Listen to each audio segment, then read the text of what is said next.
Cut money নিয়ে মুখ্যমন্ত্রী মমতা বন্দ্যোপাধ্যায়ের কড়া হুঁশিয়ারি, তবুও দলের এক শ্রেণীর নেতা কর্মীরা বেপরোয়া। কাটমানি কালচার চলছেই। এবার বাংলা আবাস যোজনার উপভোক্তার নির্মীয়মান বাড়ির ছবি তুলতে গিয়ে ৩,০০০ টাকা দাবি করেছেন পঞ্চায়েত সদস্য। এমনই অভিযোগ উঠেছে পূর্ব বর্ধমানের আউশ গ্রামে। আউশ গ্রামের গ্রাম পঞ্চায়েতের ডাঙ্গাল গ্রামের বাসিন্দা নিভা পাল নামে এক বিধবা মহিলা। এ নিয়ে এলাকার পঞ্চায়েত সদস্য বিল্লু মাঝির বিরুদ্ধে অভিযোগ জানিয়েছেন বিডিওর কাছে। টাকা না দিতে পারায় ছবি তোলাও হয়নি বলে অভিযোগ তার। জানা গেছে, উক্ত গ্রাম পঞ্চায়েতের ডাঙ্গাল গ্রামের বাসিন্দা নিভা দেবী বিধবা মহিলা, তার নামে এবছর বাংলা আবাস যোজনায় অনুদান বরাদ্দ হয়। প্রথম কিস্তির টাকা পেয়ে যাওয়ার পর তিনি বাড়ি নির্মাণের কাজ শুরু করেন।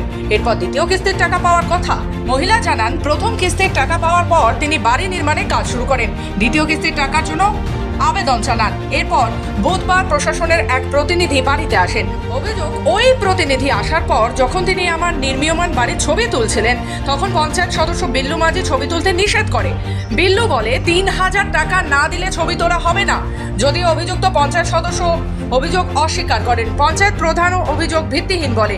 এই ঘটনায় সুর চড়িয়েছে বিরোধী দল বিজেপি যুব মোর্চার বর্ধমান বিভাগের কনভেনার সৌমেন কারফা বলেন, এই ঘটনায় প্রমাণ হয়ে গেল তৃণমূল কংগ্রেস কাটমানির জন্য অসহায় গরিব মানুষদেরও ছাড়ে না। এর তীব্র নিন্দা জানাচ্ছি। বাড়ি হচ্ছে, ছবি তুলতে এলো, সে চলে গেল বলে না ৩,০০০ টাকা লাগবে, তার ছবি না তোলা হবে না, না টাকা দিলে তুলে নিয়ে লোককে সরিয়ে নিয়ে চলে গেল লোকটাকে। হ্যাঁ, আমি ওই টাকা দিয়ে কী করে বাড়ি করবো বলুন দিকেনি। বিল্লু মাঝি সভাপতি, উনি বললেন যে ৩,০০০ টাকা দিলে তো ফটো হবে, নাহলে ফটো হবে না। আমি বললাম আমি এখন কোনো 10 পয়সা দেবার ক্ষমতা আমার নাই। হয়েছে ধরুন আবাস যোজনা ঘর একটা পেয়েছে, হ্যাঁ, ওর মায়ের নামে।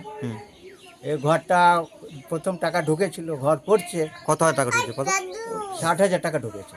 তারপরে ওই একটু জমি ছিল অল্প স্বল্প, ওই কাটাটারের মতো ওইটা বন্ধক দিয়ে ঘর পড়েছে। তারপরে দুদিন পার্টির ছেলেরা এলো, এসে আউশগ্রাম বিধানসভার উক্ত গ্রাম পঞ্চায়েতের ডাঙ্গাল গ্রামে এক ভদ্রমহিলার প্রধানমন্ত্রী আবাস যোজনার বাড়ি এসছে।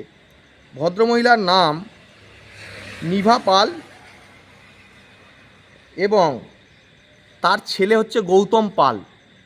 তাদের প্রধানমন্ত্রী আবাস যোজনার বাড়িতে প্রথম ধাপের যে টাকা, সেই টাকা আসার পর তাদের লিন্টন পর্যন্ত উঠেছে। তো লিন্টন পর্যন্ত ওঠার পর সেকেন্ড ধাপের টাকা, থার্ড ধাপের টাকা ঢুকবে বলে যে সার্ভে হয়েছে পঞ্চায়েত থেকে, সেই সার্ভের সময় ওই গ্রামের স্থানীয়, ডাঙ্গাল গ্রামের স্থানীয় তৃণমূলের পঞ্চায়েতের সদস্য বিল্লু মাঝি, তার কাছ থেকে তিনি ৩,০০০ টাকা দাবি করেন এবং ওই ভদ্রমহিলা এবং তার ছেলে গৌতমবাবু বলেন যে আমাদের মাত্র ৩ কাঠা জমি আমরা বন্ধক দিয়েছি, আমাদের ঘরের টাকা তোমরা যদি দাও দেবে, না দাও না দেবে, কিন্তু আমাদের টাকা দেওয়ার ক্ষমতা নেই। ৩,০০০ টাকা দাবি করছেন একটা পরিবারের কাছে। না না, এটা সম্পূর্ণ ভুল তথ্য। হ্যাঁ, কেননা আমাদের সরকার, মামাটি সরকার গরিব মানুষকে টাকা দিচ্ছে বাড়ি করার জন্য। হ্যাঁ, তা আমাদের সরকার বলেছে কোনো কিছু কার্ড মানি নেওয়া যাবে না। হ্যাঁ, আমরা সেইটাই সবার কাছে তুলে ধরেছি এবং সবাই জানে যে আমরা খবর দেখি সবাই সাধারণত। হ্যাঁ, যে টাকা নেওয়া যাবে না, আমরা বরং লোককে সাহায্য করি। ও যে কোন ভিত্তিতে কথা বলেছে জানি না। হ্যাঁ, হয়তো এগেন্স্ট পার্টির হয়ে হয়তো কথা বলতে চাইছে। আমার কাছে এরকম ধরনের কোনো খবর নেই, আমরা এই বিষয়ে নিয়ে জানিও না। হ্যাঁ গেছে মানে যেদিনকে ওটা ছবি করে এসেছিলো 22 তারিখে, 22/2-এ। এবারে এখন কোন বাড়িগুলো রেডি হয়নি ছবি তোলার জন্য, ও মানে ফিজিক্যাল ভেরিফিকেশন করতে গেছিলো, এইটুকুই।